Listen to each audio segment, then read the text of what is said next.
So guys என்னதான் இந்த Amazon ஃப்ளிப்கார்ட்னு commerce சைட்டெல்லாம் மாற்றி மாற்றி நம்மக்கிட்ட ஆடு போட்டு காமிச்சாலும் நான் வாங்கணும்னு நினச்ச அந்த நெக் பேண்டு தான் வாங்கியிருக்கேன். ஸோ போட்டோட ராக்கர்ஸ் 255 ப்ரோ ப்ளஸ் இது வந்து நான் ஒரு 2-3 வருஷத்துக்கு முன்னாடியே இது வாங்கியிருக்கேன். அதுக்கப்புறம் ஒன்று வாங்கி யாருக்கோ கொடுத்தேன். ஸோ இப்போ ஒன்று நான் வாங்கியிருக்கேன். ஸோ எனக்கு ஏன்னா இது ரொம்ப பிடிக்கும். அதே சமயம் வேல்யூ ஃபார் மணி இன்னமும். ஸோ அதனால தான் வாங்கியிருக்கேன். ஸோ இது வந்து நான் வாங்கினது பார்த்தீங்கன்னா ஜெப்டோவில் தான். அதனால தான் கொஞ்சம் ஏதோ மஞ்சள்லாம் தடவி கொடுத்துருக்காங்க மங்களகரமாக. மஞ்சளாக இது என்ன கருமண்டா இது. ஸோ ஓப்பன் பாக்ஸ் டெலிவரி தான் போட்டிருந்தது. ஆனால் பிரிக்காமலே கொடுத்துட்டு ஓடிபி மட்டும் வாங்கிட்டு போயிட்டாங்க. இப்போ உள்ள பஞ்சாயத்தாக இருந்தால் நான் செத்தேன். ஸோ ஓப்பன் பண்ணி பார்ப்போம். பொருள் இருக்கிறத பார்த்தா தான் மனசே வருது. இப்படி அருமையாகுதா?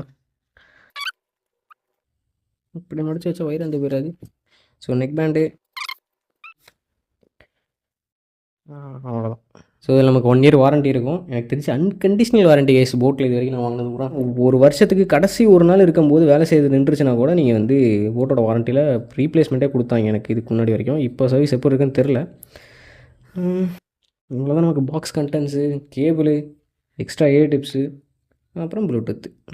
இது எப்பயும் நான் படிப்பேன். அதெல்லாம் நீங்களும் படிங்க, யூஸ்ஃபுல்லாக இருக்கும். ஸோ யூஸ் பண்ணி பார்த்துட்டு முன்னே இருந்ததுக்கும் இப்போ இருந்ததுக்கும் என்ன அப்டேட் இருக்குது, அப்டேட் ஒன்றும் இருக்காது. ஸோ எந்த அளவுக்கு எனக்கு பிடிச்சிருக்கு அப்படிங்கிறத சொல்கிறேன்.